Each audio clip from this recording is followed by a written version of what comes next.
to another episode of the TFR podcast. We are back today to preview the 2026 F1 World Championship. We are back once again with our season preview. It doesn't feel that long ago when we were doing a season review after the Abu Dhabi Grand Prix, but we are back with a full team today. There's 4 of us here today. That shows how big of expectations there are ahead of this season opener this weekend in Australia. And I'm joined by JP on the right. I've got Middo here for the first time. Welcome, Middo, to the podcast. And then we've got Tudor back as well at the bottom right there. I hope we're all well. I don't know where to start, really, because there's so much we've got to get through in this episode of predictions and thoughts, and already the kind of stuff that we know has happened on the build-up to this race, and the kind of teams that we think are at the front, but then the teams that are at the back, and then there's a whole load in between as well that we have no idea where to place them. So I'll go to you first, Middo, as you're making your debut on the podcast, and I want to hear your... Are you looking forward to the new season? I mean, surely you are. Nobody can surely say that they're not getting hyped up when they know that we're only a few hours away as we're recording this from the first practice session. I would say that I'm so excited to see how bad the Formula One cars are going to turn out to be. Great way to Yeah, start. yeah, bro. I'm not really, I'm not really optimistic at all about it. I think they messed up the regulations a little bit, not a little bit, like quite a big time. And yeah, that's all I can say. I want to see how this whole battery management stuff is gonna unfold, which is yeah, I'm not really so excited about it. Like even Max or like when Max says that it's not fun to drive, you know that there's some things going on. I mean, with every regulation shakeup, every decade or whatever, I think some drivers always complain about the new regulations and say like the cars are undrivable, blah blah blah blah. But this time, I think it's gonna be like they changed the core of the Formula One, which is pushing to the limit. Like now, it's not about pushing to the limit; it's about managing that limit, I think. Yeah, you're absolutely right. This has been one of the biggest talking points, is these new cars. And the question is kind of, have they almost changed too much? You know, we've had a very short gap between the final race of last season and then straight to this first round, but it's almost the biggest regulation change ever. And what do you think about that question, Tudor? I'll go to you next. Do you think that the regs have changed almost too much? I mean, there's drivers that have complained about it. We saw in the press conference earlier on today, Max was getting asked questions and again said that it's like, you know, if he'll push the car, but even if he was driving a tractor, he would still push it to the max. What do you think? Is this the wrong direction, or are we jumping too early at this? You know, we haven't had a race yet. Is this maybe a thing that we maybe have to give a bit of time?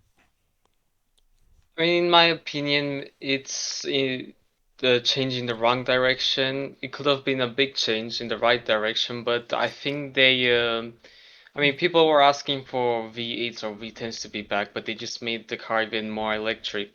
And they just made there's too many stuff to manage, and drivers don't enjoy that. Like, and we saw Max, Lewis, and many other drivers complaining that they just want to race, they just want to drive, they don't want to care about how to manage a battery, when to lift off. I mean, it's exhausting for them, and it's just not fun. But yeah, like Max said, if he'll drive any car he's given, but like we can see that many are not enjoying it, and yeah, maybe it's not as bad as we think, because yeah, it is a big change, and many people I'd still need to get used to it. Yeah, that's true. I'm trying to be positive here, and I'm trying to be optimistic and think, let's just give this a chance. You know, who knows? They could all be wrong. All these people that know probably what they're talking about, and we may have some exciting race. But JP, good to see you. How do you think things are going to play out here? Are you optimistic that Australia is going to be a good race this weekend? Are you going to fill the listeners with plenty of stuff to look forward to? Well, I think this week's race, well, something we need to look out for is the reliability stuff because obviously it's the first race of the new regulations, especially the new engine. Despite not many having like big troubles in preseason testing. Like only Aston's are suffering from major engine issues, and Mercedes maybe a little bit, but everyone else seems to do really good. But they haven't like really do a full push for a race, so you never know when there's a race coming, and all sorts of dirty stuff coming in. So the car may overheat and something like that. So yeah, I think still believe like there's something to look out for, but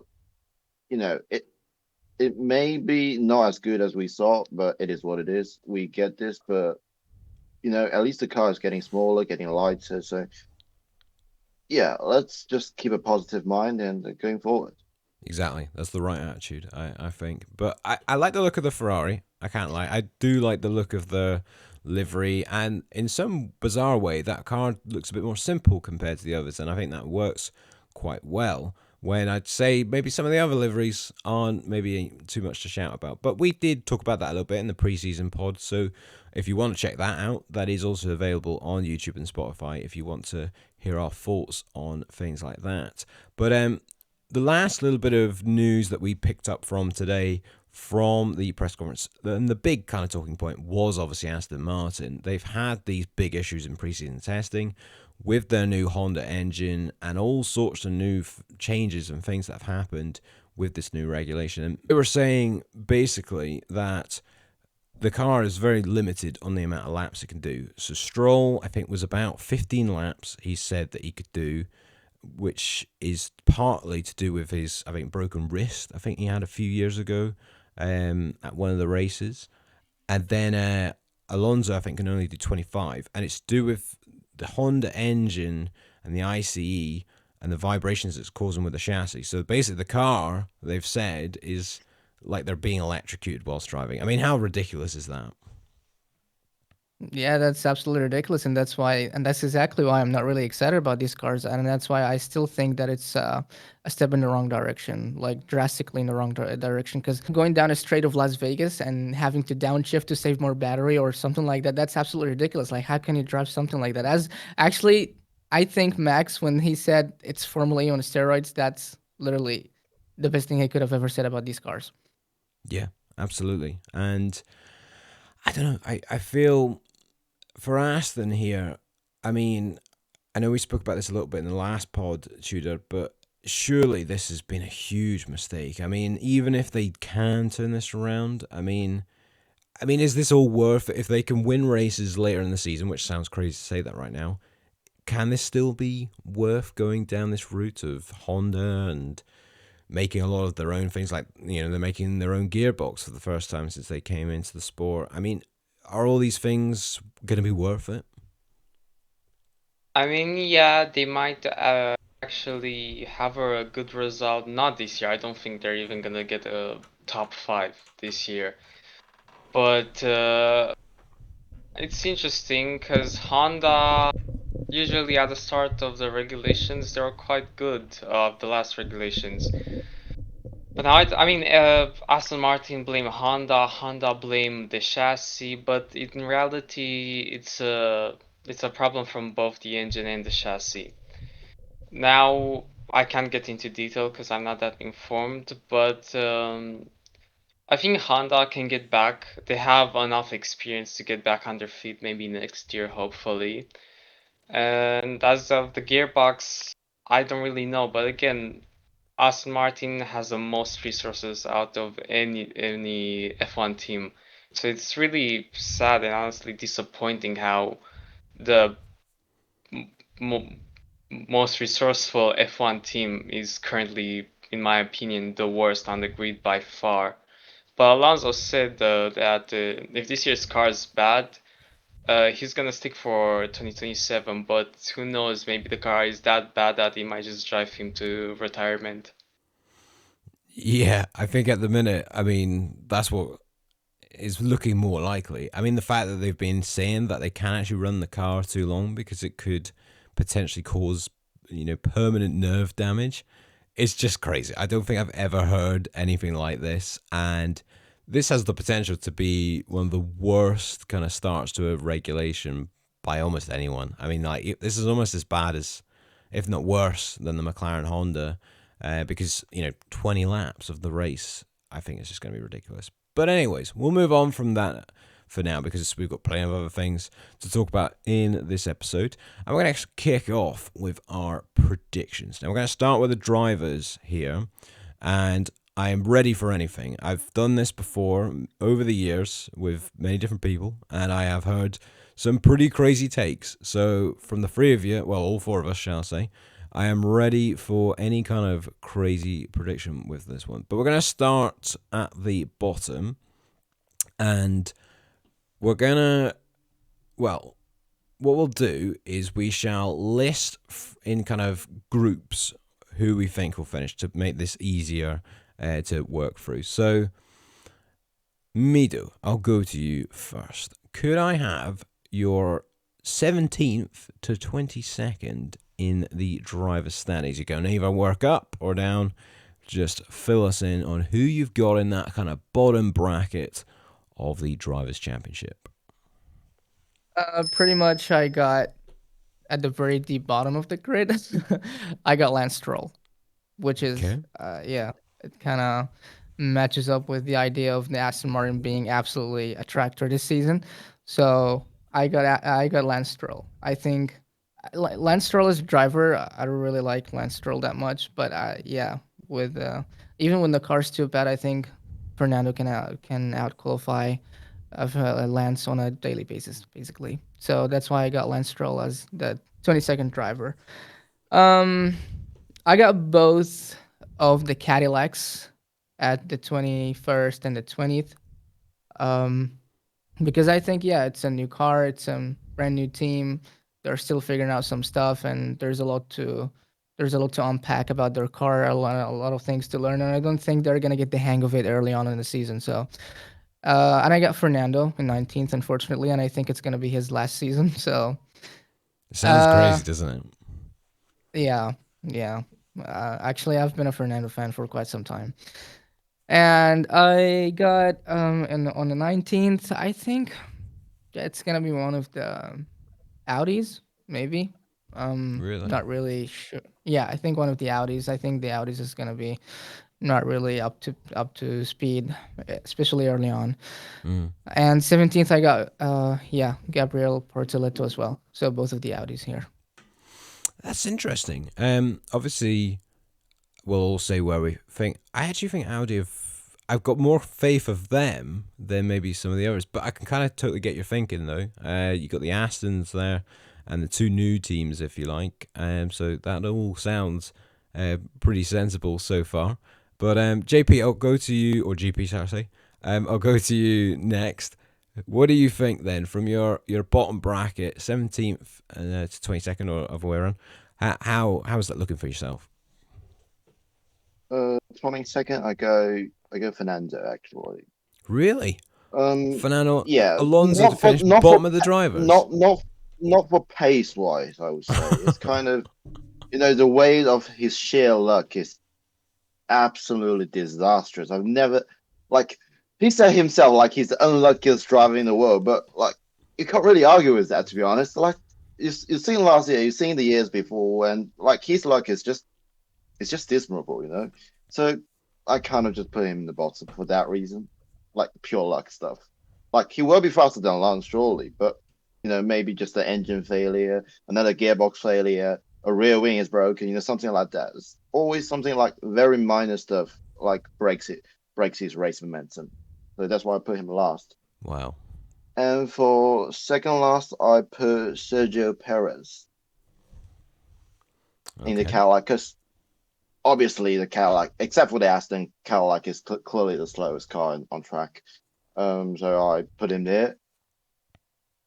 I put Lance the third last purely because he got better luck. Just no other reasons. Like I was going to say he's faster than Stroll. I won't say ahead he's of faster Alonso. than bottom two. I know. Yeah, I won't say he's faster than bottom two, but like he just got better luck. That's fine. Oh, okay. I will say Valtteri ahead of Lance because obviously I always think he got more pace than Checo. I don't know why, but especially in qualifying, he's a bit of a qualifying man. He can maybe put a car where it shouldn't be and just kind of hold the places, maybe. So yeah, it could be higher for him. And for what's the number now? Hang on, 20, 20 players, 21, 20, 19. We're 18th, aren't we? Yeah, Yeah. I will put Gabriel Bortoleto in Okay. here And because like, then, sorry, go. and then 17, I will put Franco Colampinto. Okay. He's a kind of like Maldonado-esque because I feel like he got pace, but he's really inconsistent. Like he always crashes and like makes moments of mistakes, but his raw pace is not that slow. So yeah, I put him 17. Okay. Interesting stuff. Tudor, you've been sat there patiently waiting, but the floor is yours now. Can I get your 22nd to 17th?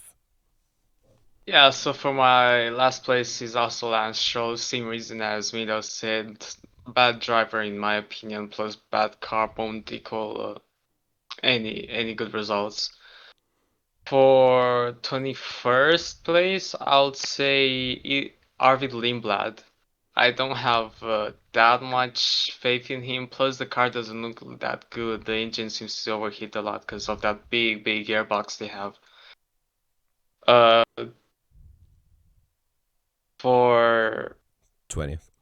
20th place, I would say probably Sergio Perez. Again, I mean we knew he was bad at Red Bull because of the car, but maybe that was also hiding his slowly decreasing pace because he is getting older and older. He's one of the oldest on the grids, I think. 19th place, I would say I'll I'll say probably Franco Colapinto because I mean Alpine looks currently to be in a battle with Haas for the front of the midfielders, but again, he, like GP said, he's very inconsistent, and I just don't see much faith in him. 18th place, I'll probably place Valtteri Bottas. I think he's gonna have more potential than Checo, and I think in general he is a better driver. And for 17th place, we'll have probably Gabriel Bortoleto. I think Audi is a bit of an underdog here, like Sauber was last season. I have more faith in them. Okay. Nice. I could see your brain churning there and working away as you were thinking of that, because I could see you trying to remember the number that you're on whilst thinking of the driver as well. So fair play, you managed to get there. Well, I'll quickly rattle through mine. I've got Valtteri Bottas actually as last in the standings for Cadillac. I don't think Cadillac's going to be too great, but I also think Bottas is maybe going to not quite be on it after a couple of seasons out. I've got Lance Stroll in 21st, Arvid Lindblad at 20th. I think he's maybe a little bit too inexperienced. Liam Lawson in 19th, Fernando Alonso in 18th. I think the Aston could improve towards the very end of the season. And then I've got Franco Colapinto in 17th. Anyone want to jump in with any kind of questioning of anyone's takes there? I think GP, your Alonso bottom is a bit of a hot take, shall I say? But has anyone else got any pointers there, or are we happy to move on? I mean, I'm happy. All good, Yeah, good, perfect. Yeah, all good. Okay. We're all fairly diplomatic for now, but I fear that this could get a little bit more tasty as we get through it.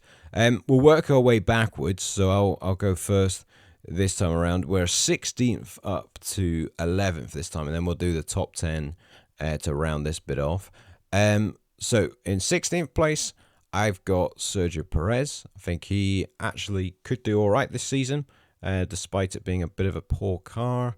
I've then got Esteban Ocon 15th, Albon in 14th, and then I've got Gabby Bortoleto in 13th, Ollie Behrman in 12th, and then Pierre Gasly completing that bracket in P11. I think Alpine and Audi actually could be in a bit of a close battle this season, with Haas is in that midfield fight as well. and then I think the Williams will improve as the season goes on, because I think that car is a bit overweight right now.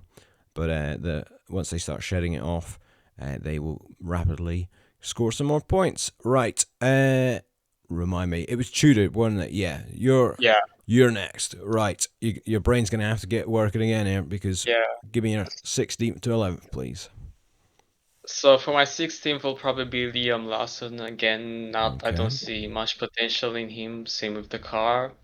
15th Fernando, a bit positive, but I'm a big fan of his. So you're saying you're 14th, biased? Just saying. I mean, or no, just I putting it out hope there. Aston Martin. I hope Aston Martin get good after the summer break and he can get back on his feet, Fernando. Okay. I'll let you off. For 14th, I'll have Nico Hulkenberg. For 13th, I'll probably have Esteban Ocon because the car seems good, but Ocon really seemed very inconsistent last season. So we'll just have to see. For 12th, I'll probably have I would say Pierre Gasly again. Alpine seem good, but who knows how good they can be yet. I don't trust them with just the testing results. And for 11th, I'll probably say Ollie Behrman. Okay. Not too bad. I think there's fairly similar-ish drivers in that pool there. So, yeah, I think, there's nothing that's too crazy there. I don't think nothing coming out to me. GP, what's your order then for that bracket, 16th to 11th, please? Lindblad 16th. Is that that's quite high, I think. Why do you think that is, not to put you on the spot?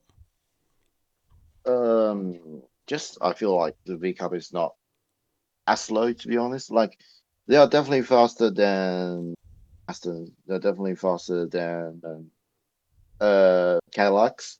They have the potential to be faster than Vika, but I only think Nico will have the ability to drive the car a bit further towards. So that's why I put him 16th. Okay.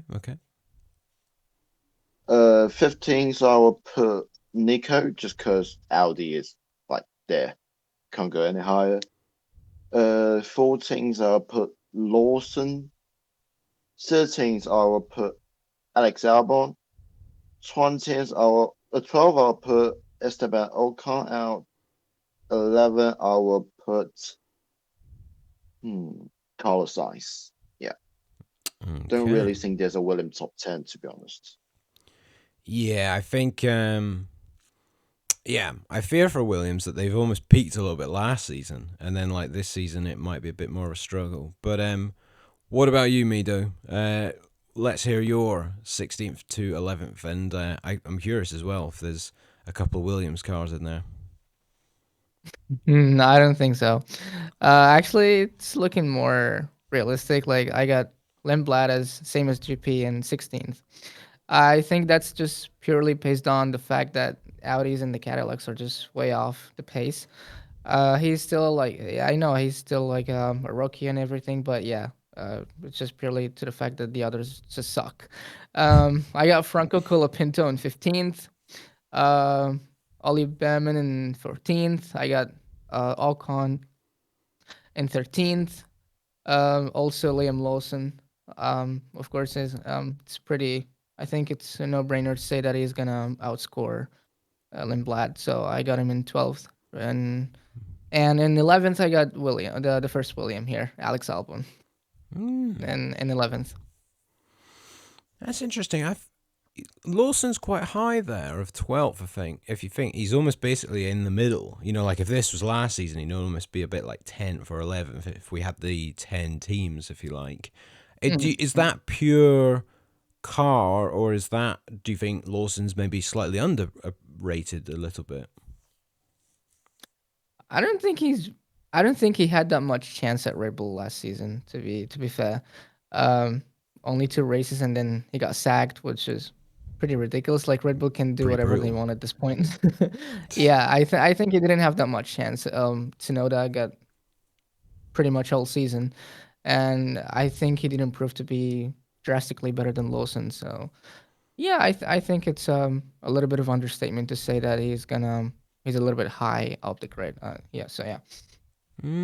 Okay, interesting. Quite a few, I think, different verdicts on the RB or VCARB, whichever one you want to call it. I feel like I'll be saying that on this podcast for of all time. Like whilst that name is on the grid, I still can't decide on which name to give that team. But yeah, that's very interesting.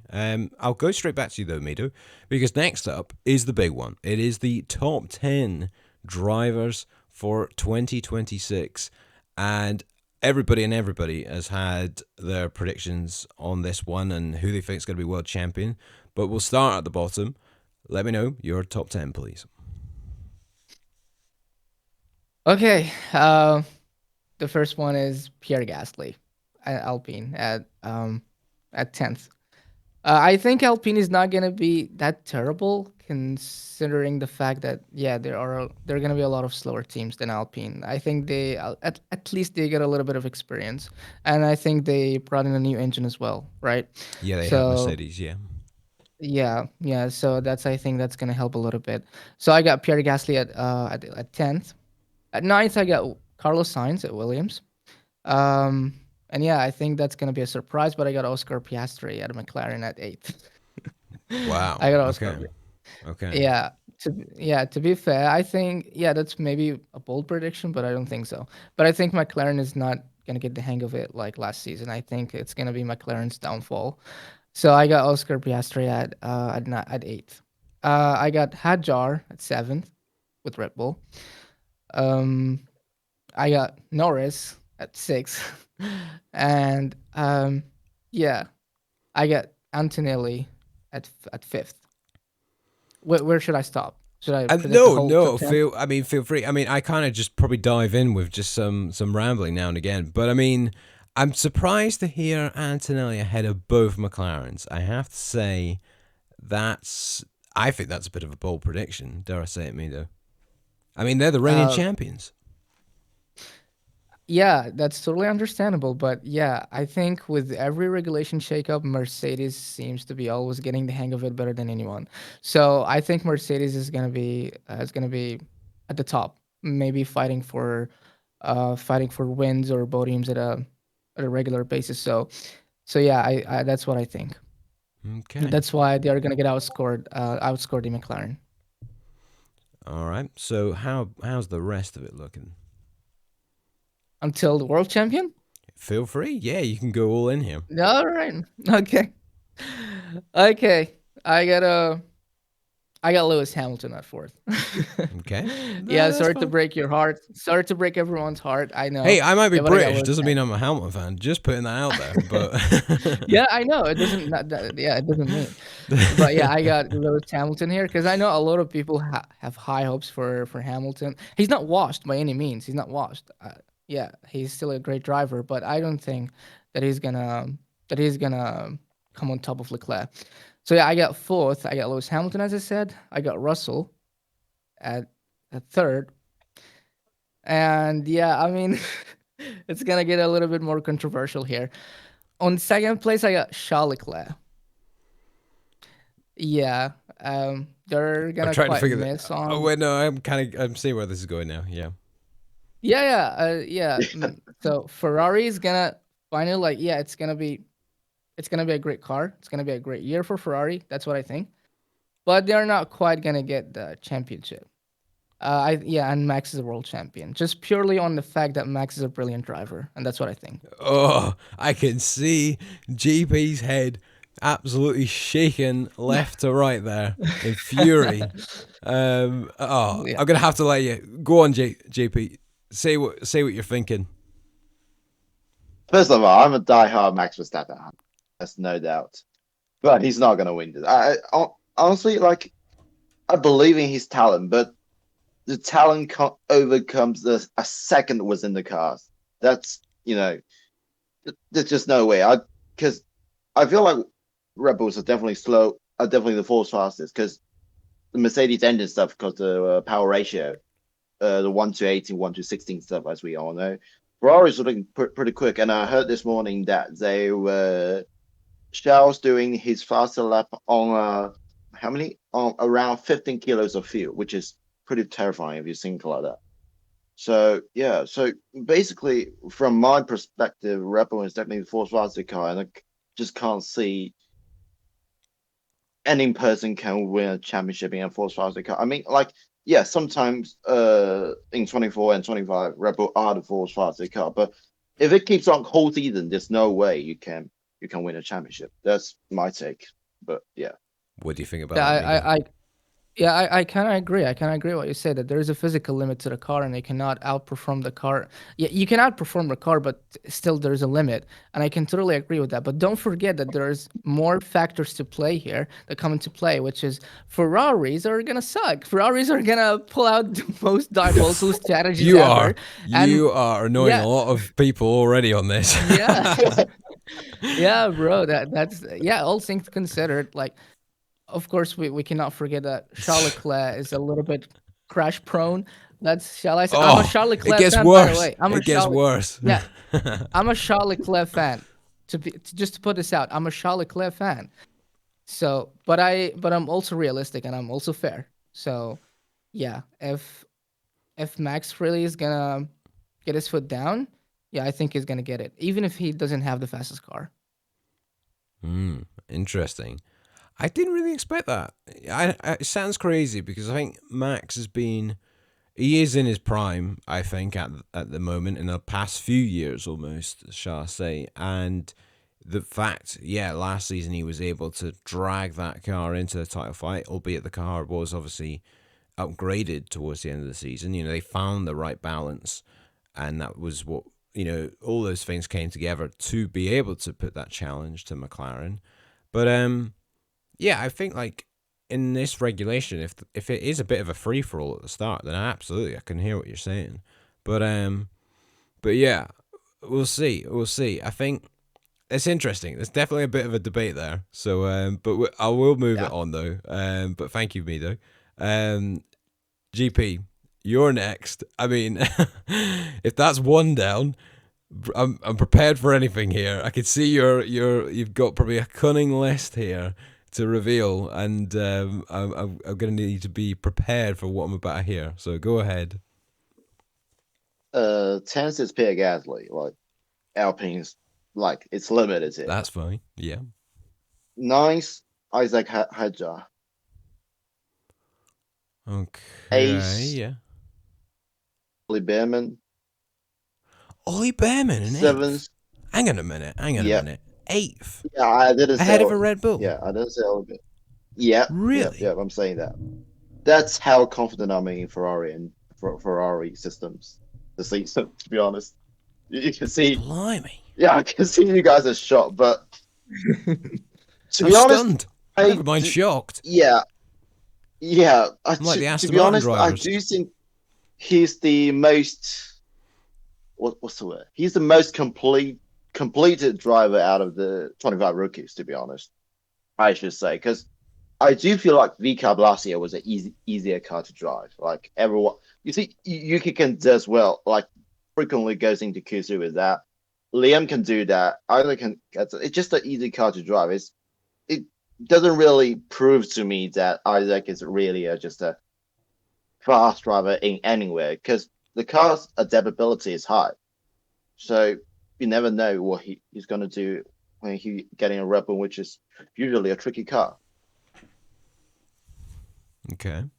And in 7th, I put Oscar Piastri. This has not been a good start for any Piastri fans listening to this. It's looking like a pretty bleak season. I got more stuff. Hear me out. I put George Russell 6. I put George Russell 6. What? Oh dear. Yeah, I'm no joke. I put George Russell 6. I put Max Verstappen 5th. Oh my word! Because this is what Red Bull can do. Like no joke. This is what I believe Red Bull's pace. Like tops. That's it. Or maybe you can switch around Russell and Verstappen, but they will be very close on points, I believe. But it is what it is. Fourth, I'll put Antonelli. So Antonelli, Yeah, and ahead of it's ahead of Verstappen and and Russell. Yeah. That Yes. that I'm is not joking. wild. Yeah, that's what I actually. Oh my. Yeah. I will put I'll put Charles Leclerc P3. Yeah, I'll Okay. put Charles Leclerc P3. I mean, I still think I it's can smell bold. an 8th world champion. Yeah, I know. I agree with you, Middo. I can see what's coming here. Yeah. I am very, very, very nervous about what I'm gonna say, but I do think a Lewis Hamilton World Championship will come. Like, if it's not this year, it's next year. Like, if this is Lando, next year's Lewis. If this is Lando, next year's Lewis. Like, it's just like what will get each. This is my prediction. Like, if Lando wins in 26, I think Lewis will win 27. If Lewis wins 26, I think he will just straight up retire. Lando will win 27. That's my take. Yeah. So there's so much to break down there. I'm sorry, GP. I'm almost like I'm in shock Yes. after hearing it. Yes. Yeah. Where do I start? Where do I start with that? I mean, oh, jeez. So Lando and Lewis domination. Any particular reason why those two particular drivers? I mean, is Lewis even going to make it a few more seasons? I mean, let's not go into that debate, but like as we see last year about Lando, he kind of just after the first part of the season he bottles, right? There's no doubt about that. He just bottles. But the second half of the season, you can't really actually remember everyone really put some hard notice on him. Like, and he is starting to like grind his groove and find his momentum bit by bit. And I think he found the momentum now. I do think McLaren will still have one of the fastest cars on track. But I do feel like this year's regulation is very, very real limited, and it's the first year of regulations. The car is still a little bit raw or a little bit like underdeveloped, I should say. So maybe I think Oscar will struggle on that because Oscar is kind of good at more like front limited cars or like front limited tracks, because you can see it's like he's always not good at Mexico, Cota, and what's the other one? And Las Vegas, yeah. yes. Like, he's not good at real limited tracks. So I do feel like it will be a bit of a struggle for him this year, just purely on the character of the cars. Lewis, like, this year's character suits him. Like, he can, first of all, this is a bit joke, bit for real. Ferrari have been practicing like her for a year now. So yeah, they know how to does it. Lewis like a bit livelier, like the cars, the ballast, I should say, put more in the front end so he can do the late braking stuff more often, which is his driving style, suits him pretty better. And yeah, and I put Charles Leclerc P3 only because, well, he's luck. Well, it's the same as Fernando's stuff. Like, he just don't have luck. Yeah. Like, we all know his raw pace. We all know how fast Charles is, but he just don't have that sheer bit of luck. No, it's okay. No. I see what you're saying, GP, and you've came with your predictions, and you've left the receipts out and everything of why. But I still think some of them are absolutely wild. I think some of them are crazy. Middo, have you got some thoughts on that? I mean, yeah, I mean, I can see why did he put Lewis Hamilton in as a world champion, but you know what? What this is what I just believe in.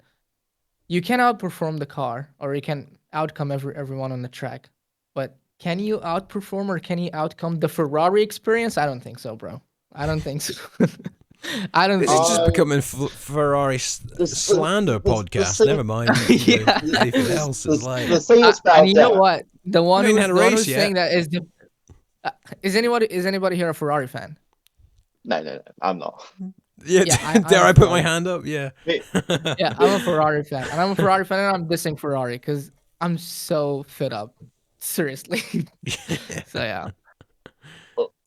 Like this is everyone treats Ferrari different. No one like if you look at the media and the team's atmosphere, no one really thinks they are. No one's really taking a like arrogance, positive attitude towards the season, which is highly un-Ferrari, I should say, highly un-Ferrari. Like Yeah. usually they have like all the hope team, all the hype towards it, like 2022, or like this year is gonna just be crap, like I don't know, 2014, something like that, or 2020. But there's like everyone seems to like put their step on the ground, like really work hard for it, and don't make like imaginations out of nowhere. I do believe like with Frederick Reserve, things will start to click on, and yeah, I just Yeah. believe it. I don't know why, but it sounds lunatic, but yeah, I do believe it. We And say that I'm a Red Bull fan, so it's really weird. we say the You're same way thing too every year. deep into the Ferrari hype train, bro. You're way too deep into the Ferrari hype train. Yeah. I mean, like, I'll Like probably say the Ferrari same fans things, but believing to McLaren as I'm saying, Red Bull fan believing to Ferrari. That's really strange. yeah, I think We'll see. yeah, we will see. But Tudor, I'll go to you next. I'd like to say I'm prepared for anything, but I think after hearing GP's one, yeah, I don't even know what to say No, anymore. So come You on, have done enough already. let's I don't think anyone could beat let's GP's keep it predictions, sensible honestly. here. Yeah, yeah, Yeah, exactly. Um, I mean, we go on. Yeah, sorry. first I'd like to switch my P11. I said Ali Berman will finish P11. I'll say actually Alex Albon will. Then in P10, probably Carlos Sainz. Then in P9, Isaac Hadjar. I still believe in the Red Bull curse. I mean, okay, there's no more Helmut Marko, but okay, Hadjar might not be kicked like Lawson after 2 races, but I think the car will just not suit him. Not suit him because it's gonna be like made for Max. Because I mean, they're not gonna just focus on Max now. But I think the car being so complicated to manage, I don't think in his second year in Formula One he will manage to keep up with the new regulations. I'll say P9 for Isaac Hadjar. And in P8, Ollie Behrman. I believe I'm on the Ferrari hype train as well. There's so much Behrman like support here. Like I did not expect this one bit. I don't know why, but I did not expect like. I mean, Behrman's good. Don't get me wrong, but I mean, yeah, I can't. I mean, go on. Sorry, but I'm shocked still. Necessary order maybe for Oh, from come P8 to on. P4. No, because I think it's gonna be very, very close. But I Of would say course it will be. P7, Oscar Piastri. Again, I think it will still have good races, get podiums and win races. I think everyone in the top 8 will win a race at least. Then P6, Lewis Hamilton. Yeah, the Ferrari will be good, but in my opinion, I think his time's kind of over. Especially Okay. that he said that he doesn't like the new cars. Then in P5 I'll have Lando Norris. I believe in the Mercedes engine, but I don't know. I think just Mercedes won't help them that much anymore because why would they help a customer team when they could win themselves? I think they realize now that they have a big chance, so they wouldn't give McLaren as much information in general. I don't think McLaren nailed it. They've been really quiet, which I don't know if it's a good thing or a bad thing. Then in P4, I would say Kimi Antonelli. I believe in him. I think he'll win multiple races this season, even, and quite consistent podiums. Then P3 Max Verstappen. He will definitely outdrive the car, but like everyone else said, there is a limit of how much he can outdrive a car. Uh, P2 George Russell. So Okay. again, really Let's see good what's going on. cars. So the last driver being Charles Leclerc world champion. And I'm not I even on the thought, hype train. I'm and not I on the hype thought the train. others were. No, Honestly, it's enough for me. I saw Lewis and Charles smile. That's enough for you me. saw them If smile. they So smiled, hang on a they minute. smiled. You saw the Ferrari driver smile, so you've decided, you know what? Leclerc's going to win the championship because they It's smiled. their year. Did I just hear that right, Their Tudor? year. Yes. They haven't Oh smiled my! in a year, so a single Well, I smile. mean, I mean, 2022, right? I think that's a sympathy yeah. prediction. Just put it You I there. know mean, what? Charles just got married. He's very hyped He for got his team. married. He's very So happy. wait a minute. Since when was getting married Listen, dictating you winning a championship? What's that all about? he's very happy. He's So very he happy. smiled and he got married. I mean, you could do this But two he's things at happy. the He same got out time. of the Ferrari depression. he's got a point though, because smiling at Ferrari is a rare occasion, bro. So he's got a point. I can I see Just mean- it. smelling 2022. Yeah. I mean, They're gonna 2020 win was a then. good Yeah. year. 2022 was a good year, and maybe they will actually Until turn out TDO said no. Yeah. maybe they won't mess up in the middle of the season. I think it's Ferrari's years, Charles' years mainly. Well, you I wish. promised I me mean, I that wish. was more sensible, but then you ended it with he's going to win the championship because he's smiling and got married. Yeah. So Tudor, I thought you were better than that, but that's okay. I'll take your word for it. Yeah, I mean, someone else, give me your thoughts on GP's, Tudor, prediction there. Middo, fill me Yeah, I in. can What do you just wrap think? it. Yeah, I can just wrap it up, and he's so deep into the Ferrari hype train. That's It took him all I can over. say. It took over him, shall I say? Yeah, More the yeah, shirt, more the it Charles definitely wasn't- hype hype train. train. It wasn't even Ferrari hype train. It was Charles Leclerc hype train. Like, Yeah, Oh, no, I'm more on the Charles hype train than the Ferrari. I yeah. just think it's Charles' years, not Ferrari's year. If he wins in Australia, you'll be wearing a full kit next podcast. You'll have the Leclerc top on and everything at this rate. It's Yeah, you know I'll that be on it'll be I'll taken have over one you. on the wall. I swear, if Charles wins one of the first 3 races, there'll be a flag of him on the wall behind me. I swear. The hype Wow. train will be getting out of hand if he wins in Australia with yourself, Judah. But no, that's fine. I admire it, but I'm afraid to say with my prediction coming up, I may be pouring some cold water on your hope there. But anyways, moving on. So my top 10, I have Carlos Sainz in at 10th place. I've then got Nico Hulkenberg in at 9th. I think the Audi actually will be better than what people think, and I think because it's a works engine team, they've got the most kind of possibilities to develop and improve. I've then got Isaac Hadjar in 8th. I think he'll do okay, but not good enough. Lewis Hamilton in 7th. I've then got Oscar Piastri in 6th, continuing the trend of everybody doubting him before he probably wins the championship or something. Kimi Antonelli's in 5th for me. I've then got Lando Norris in 4th. Max Verstappen in 3rd. And then Charles Leclerc in 2nd, with George Russell winning the World Championship. Now, come on. Everyone's I'll delusional. fight at my this corner point. on this with British I- pride here. But I would say go on.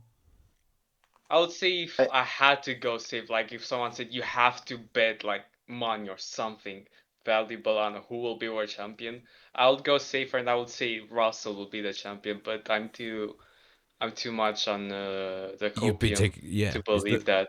Exactly. And this is why I'm trying to bring this back here, Tudor. But yes, no, I maybe that is the more boring prediction because people have talked about Mercedes as being that fastest team, and I think they did hold something back in the Bahrain tests, and I think even this weekend we could see the real Mercedes pace even come qualifying.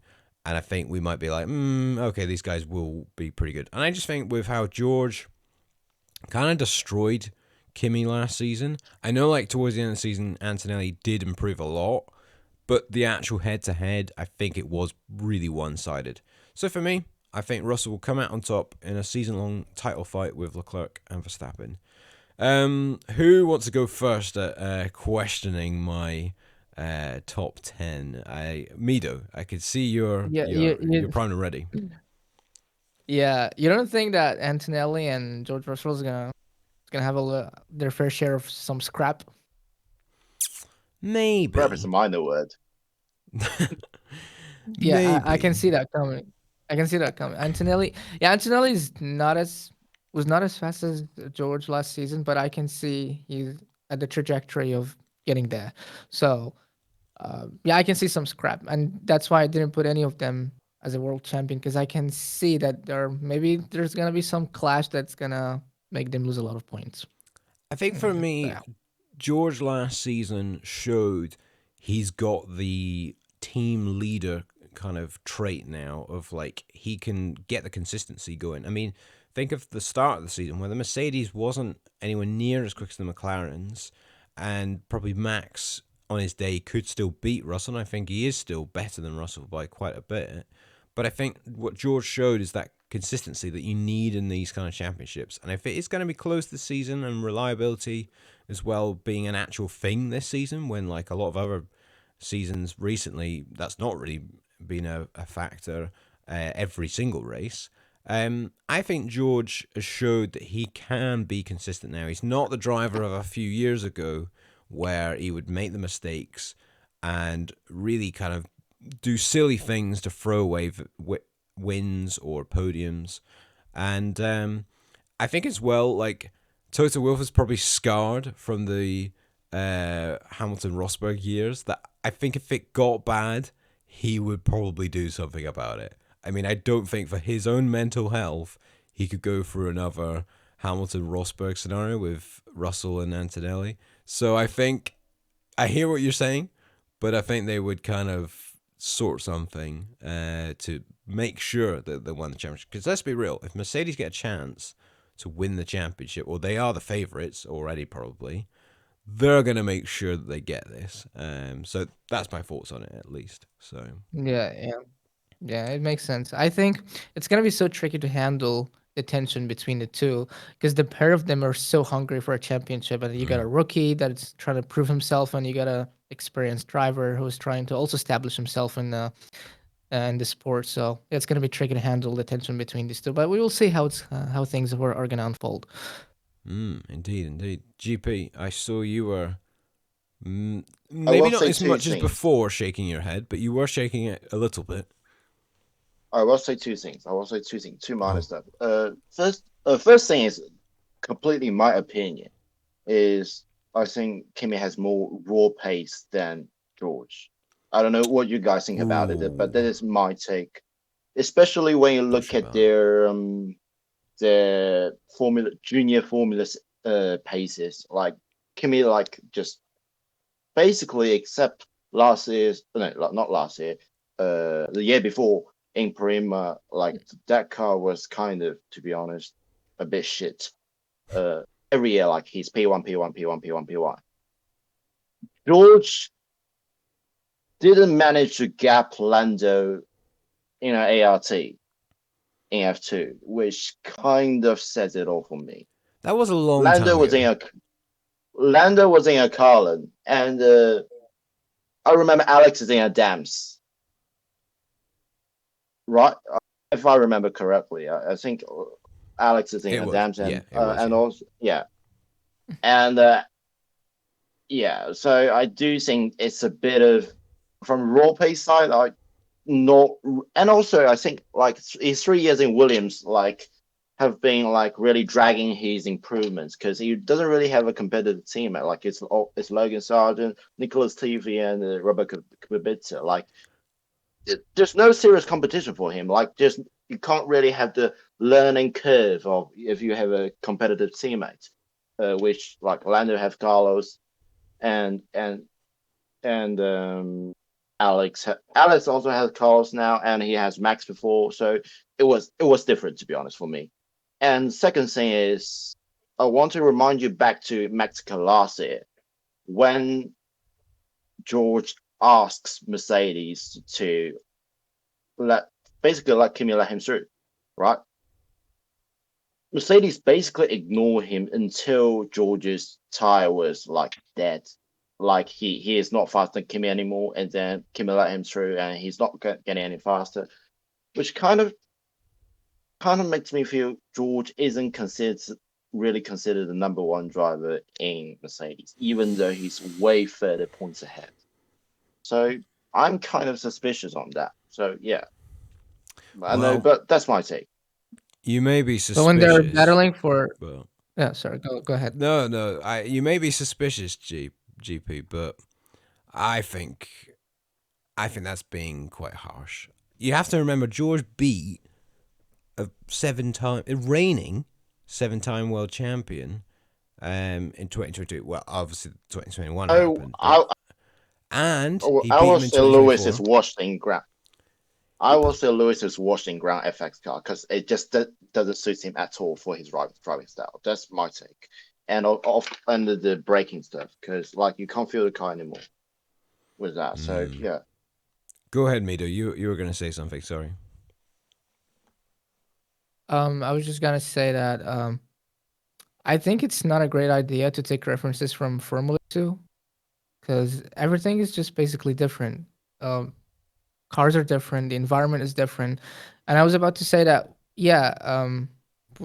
George is also like have a very poor year in GP3. I remember very poor year. His first year or a regional formula. I can't really exactly remember, but there's one year he's really poor. He finished like 27th in the championship. Mm-hmm. So I got you. You know about the bit where you said that Russell doesn't have the first driver treatment at Mercedes. I think when things are at the stake of fighting for a championship, the whole thing is going to be different because basically last year they weren't fighting for anything, so I don't think anything could matter. So, but when they are fighting for the championship, I think there's going to be a lot of things that are going to come into play, which is going to change the outcome. So that's my opinion. I think when they're fighting for the championship, I think they're gonna have it like they're gonna straight up clarify everything for both drivers, like the papaya rules or whatever they call it. Yeah, they messed up pretty big. yeah. Yeah. So that's my opinion. Yeah, because when you are at the stake of fighting for the championship, I think something ridiculous like clashing into your teammate is gonna, it's not ideal at all. I don't think they're gonna allow it, especially when CJ said that, hey, Toto is scarred from the Nico Lewis kind of scrap back in the day. So yeah, they're gonna definitely do something about it. Well, I will say one more point. Oh, go on. It was the nostalgia stuff. Remember 2018 Baku where Verstappen and Ricardo crashed? Let's put it back there. No one in the Red Bull team really asked Max to apologize for anything. Remember that? It was like they went for fighting world championship or what, but you can see the attitude start to grind up slowly but slowly. So it's very small stuff, but I do think you have to notice it. We will see. It's going to be a potential story of the season, like how you're saying there, Middo, about papaya rules. I mean, I hope we don't have a similar papaya rules again because I don't think anyone wants that again. But I think I totally get what you mean, that there could be a scenario where that does kind of bring itself into play at Mercedes if they have to manage things, because they could also be the outright dominant team. And then it is the two teammates that are they know that they're fighting for wins for race after race at the start of the season. We hope that's not the case. We hope there is a good battle between multiple teams. But there is a scenario where that is the case. So we will see. But that is our driver predictions. As a mini recap, we all said different champions, I'm pretty sure. I mean, I said Russell. GP, you said Hamilton. Lando or Hamilton, but yeah. Oh, go on. You have to commit to one. Lando or Hamilton? Are we saying Lando or Hamilton? If I'm betting my money, I was the Lando. So I'm saying Russell, you're saying Lando. It feels like forever ago. Middo, remind me who your champion is again. Oh, I know Max. Max Verstappen. Do do do do. And then Tudor, Charles Leclerc. So we've got Yeah. four different champions. So that kind of tells you that this season is probably going to be pretty damn unpredictable. And I will be laughing. It's even 4 different teams. Yeah, 4 different teams. Well, yeah, of course, because yours being McLaren. I mean, we'll say all this, and then Oscar Piastri will come back to. He'll listen to this podcast, and it'll just give him that bit of motivation with us all slandering him down outside the top 5. But we'll kind of skip over the constructors one because I think we kind of basically paint the picture there for the listeners of where we think each team will be, because we kind of basically have said with where we put the drivers there, who we think is in whichever order. And we're going to rattle through some other kind of mini predictions, because then we also do need to say our Australia predictions before we go off air with this one. So, Middo, you said beforehand you weren't going to do this, but I'm going to put you on the spot, and I'm still going to ask you the question of, have you got a bold prediction for this season? Is there something that you think is going to happen this season that you're putting your neck on the line here? I mean, in some ways, your driver's prediction you could maybe say is bold, but is there an actual bold prediction, whether it's a race winner this season or a podium, from a lower team, or maybe a bit of a shock? What are you thinking? I think that cars are going to be extremely bad to the point that Max is going to retire. And that's my bold prediction. That's my bold prediction. Max Verstappen will retire from F1. Wow. After winning the championship. He's going to do a Nico He's going to do a Nico Rosberg, but kind of in a different way, in a different vibe. So yeah, that's my bold prediction.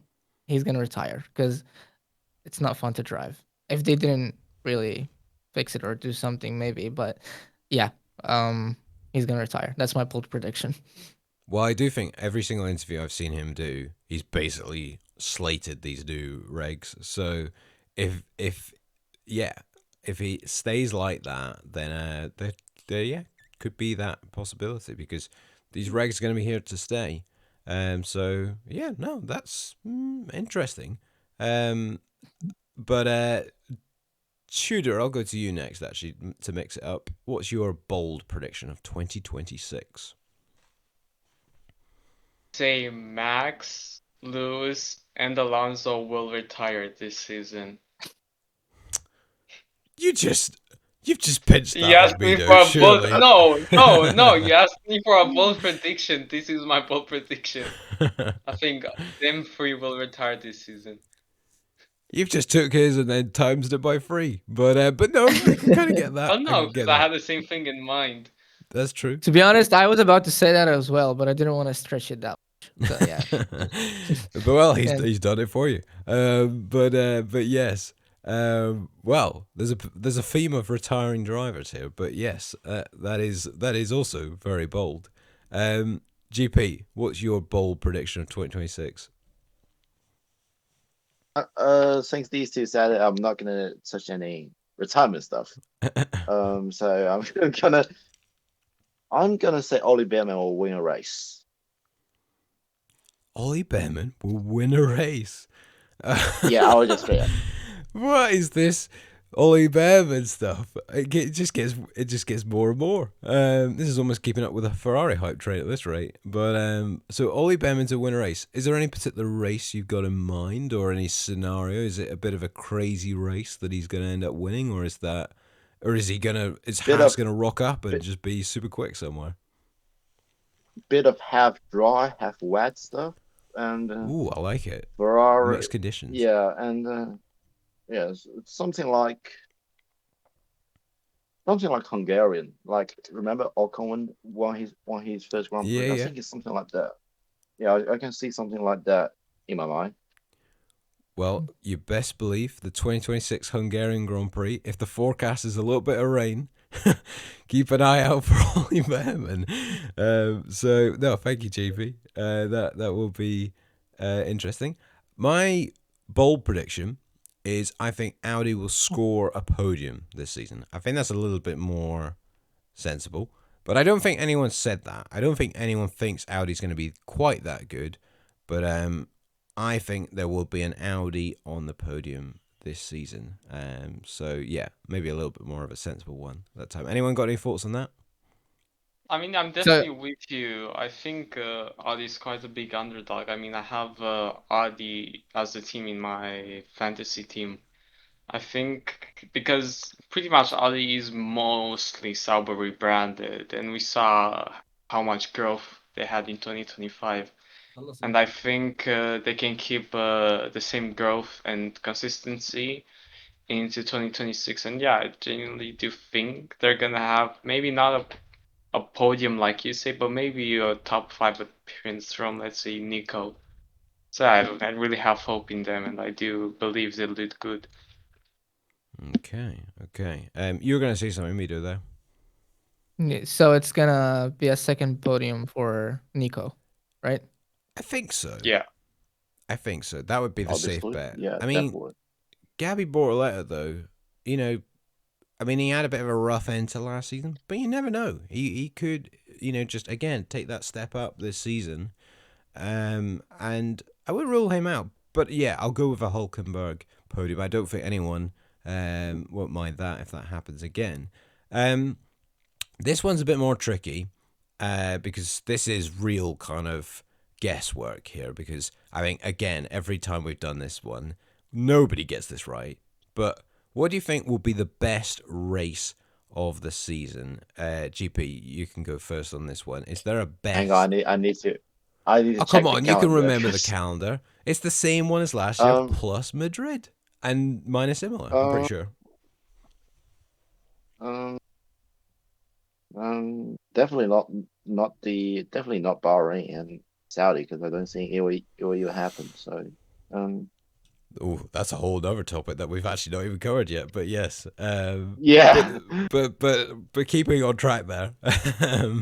What do you think? I'm thinking about Kota. I'm thinking about Kota. Yeah. Yeah, and Qatar will be much better. Yeah, that's my two takes. Yeah, but I do Okay. think it's Kota. Yeah. Kota, yeah, that sounds about right. I was kind of thinking there what the best race of last season actually was, but there wasn't really a real clear and obvious pick. There was a few good races, but there isn't anything too obvious. Middo, what is your pick for the best race of 2026? That's gonna be so controversial, but I would say Monaco, and for a reason. Why? It could it could be the I'm best hearing race. You everything know today. why? Yeah, you know why I picked Monaco? Because now cars are narrower and smaller, Mm-hmm. and if they really are like if they are trying to prove and fix this sport, Monaco would be a better race. And it would be a shocker that yeah, finally teams can actually overtake at Monaco. So I would say like yeah, Monaco is gonna be the best race if they got that whole regulation things right. That's my pick. Wow. You're put that I think that's a bold prediction as well. Like that's Yeah. a bit of both going on there. Because Monaco best race of the season. That you know what I'd be quite glad because I actually don't mind Monaco as like the history of it, but there's no doubt about it. It has been bad for quite a few years, so I'd be quite pleased if that happened. To be honest, Tudor, what is your pick for the best race? I have to pick between Miami and Baku, honestly, because but out of both of them, I'll probably say Miami because that's I think when the first big upgrades of the season will come to many teams, and I think there might be a big change to some of them. Like some might take a big leap forward, and some of them might just stagnate. But Baku might be good as well, but it's because it's after the summer break, and who knows? Because the Mercedes engines will get checked right before during the summer break, I think, and there might be a big change. You might get slowed down because of that. They might lose a few temps, so that might be a big change in the championship as well. I'll say Miami. It's a tighter track and smaller cars, so there will be more people trying to overtake. And we have a bit of everything: straights, which we can test to see how fast the cars really are and how they manage battery, and tighter corners to see the deadlifting coast, to see like how much do they actually need to save of the battery. Interesting. I did not expect to hear Monaco and Miami in the best race picks for this one, but that's very interesting though. What you're saying, and I think that's the thing. The battery management is going to be such a big thing this season. There is going to be a slight tweak to the engines. Actually, that was confirmed this week by the FIA. There's going to be a change in the rules about halfway through the season. So again, that could change things quite a bit. We did see in 2022 that there was a change to the kind of ground effect stuff halfway through that season, which kind of helped Red Bull maybe for the remainder of that season. Ferrari maybe weren't quite as good. So we'll see. That could definitely be one to keep an eye on. I'm a little bit more boring again with this pick, sorry guys, but I'm going with Brazil. I think Brazil is such a good track, and I think, again, if there's a little bit of weather around and other things, that circuit always delivers. Any more thoughts on that one, guys, or are we all covered on that? No, Brazil's No. probably the safest bet. Yeah, no, Yeah, it's Yeah. Brazil is pretty close. very safe and It boring. always Sorry. delivers. It I need always to, delivers.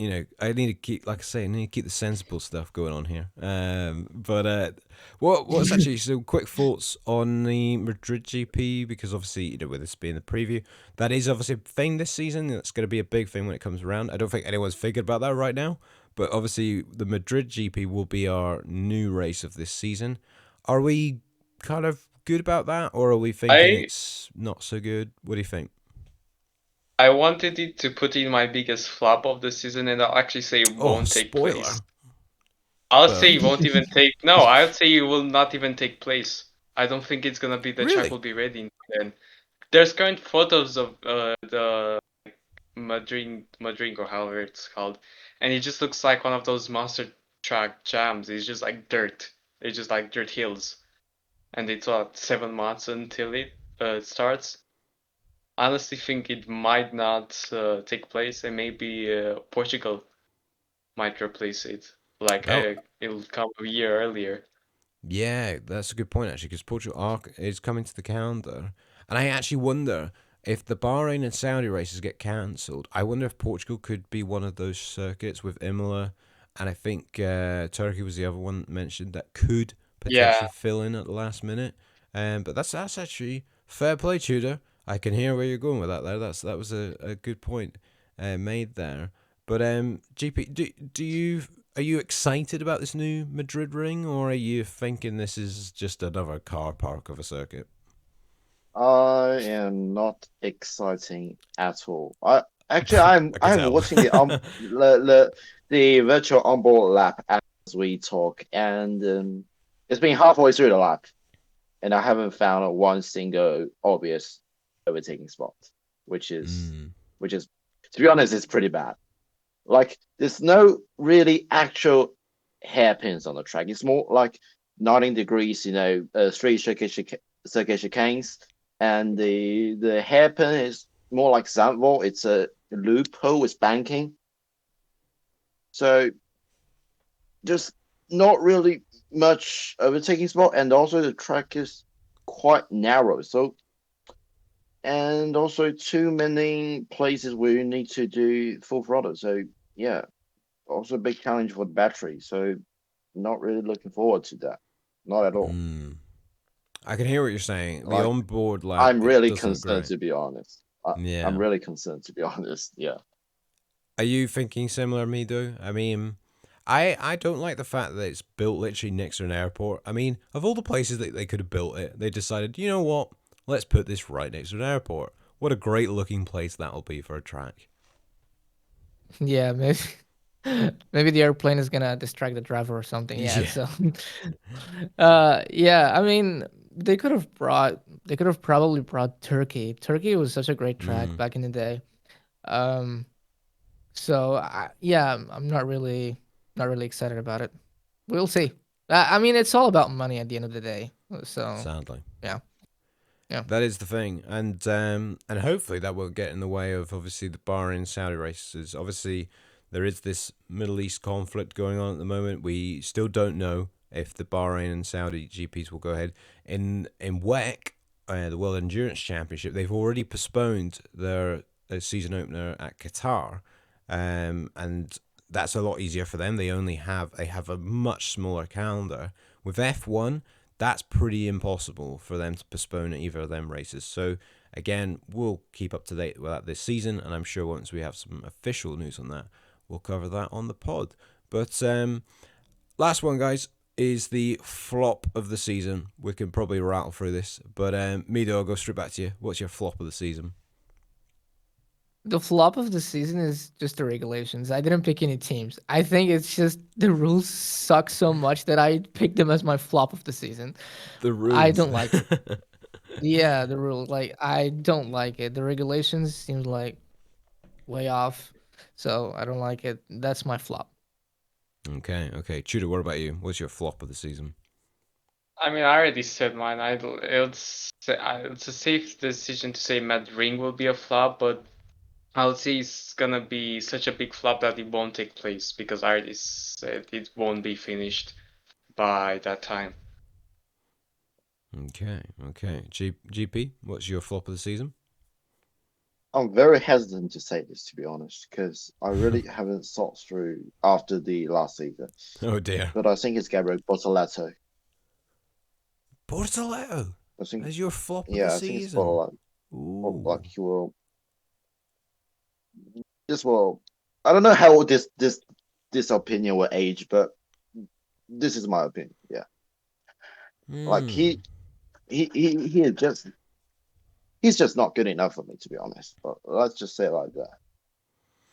Okay. Um, I'm not too sure on this one actually because I was kind of thinking Aston Martin, but that's way too easy, and I'm not gonna say Aston Martin because like that's a bit of a cheat code that one. Because Yeah. we kind of know what they're gonna be Yeah, like. it's not. Yeah, So I think I might say Williams to be honest, which I really don't want to say, but I really think that car is badly overweight. So I'm gonna go with Williams. I think Williams are gonna struggle this season, and there's other teams that we would expect to be at the back. But I think Williams at the start may really struggle to get out of Q1 in Australia. And yeah, I hope I'm wrong because I'd like to see them do well.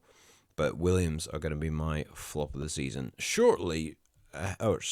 Narrowly ahead of McLaren, actually. I think McLaren could also struggle a little bit this year. Right, moving on. That is our full predictions then for the 2026 season. There's plenty of stuff there for people to get their teeth stuck into, and I'm sure if anyone wants to, they can clip that up of some shocking predictions that I'm sure after even the first race they'll be like, "What? They said that." But anyways, that's the fun of those. To round off this podcast, we're going to give our Australian Grand Prix predictions. Now, granted, when this goes out, as in this segment of the podcast, we probably have already had the first practice session and other things, so bear with us and don't give us too much hate for anything here that's too out of the ordinary. But we're going to start off with our poll prediction for the Australian Grand Prix of 2026. GP, I'll go to you first on this. Who's going to be on pole in Melbourne? Lando Norris. Okay. The reigning champion is going to continue where he's left off. Middo, what is your poll prediction? I would say I was hesitant between like one of the Mercedes or one of the Ferraris, but I would pick probably Charles Leclerc. He's a quality merchant, so yeah, Oof. Charles Leclerc. I feel like a wounded animal, the amount of Charles Leclerc kind of digs that you've got in this podcast. I'm going to agree with you, though. I'm going to go with Charles Leclerc to get pole in Albert Park. What about you, Tudor? I'll say George Russell. Oh, okay. Okay, so 3 different teams there, and 3 different drivers. I'll go straight back to you, Tudor. What's your podium prediction from 3rd, 2nd, and 1st? How's that looking? 3rd will be Kimi Antonelli. 2nd will be George Russell, and the winner is Charles Leclerc. Right at the start, Ferrari get really good starts. All of the Ferrari engine cars, like we saw in preseason test, everyone else gets a really bad start, and Charles just overtakes Russell before turn 1 and wins the race. I can see the joy in your face, even thinking about it. I can see. He's daydreaming. He is. It's an illusion. It's. I could see the thing, but you know what? I actually agree with you, Tudor. I think in 3rd I've got Max Verstappen. 2nd place I have George Russell, and then to win the Australian Grand Prix I have Charles Leclerc. What about you, Middo? How's your podium looking like? Yeah, looks like the Ferrari hype train has claimed another victim. Oh, my Welcome to the word. train, CJ. Yeah, welcome to the train, CJ. Anyway, I was gonna say that. Yeah, I said that is gonna start on pole, but I would say the podium is gonna be like Kimi, Russell, and Max.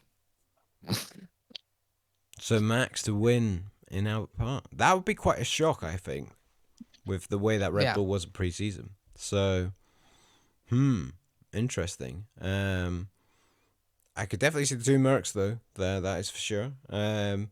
But yeah, that would surprise me as well. Knowing a certain Verstappen. What about you, GP?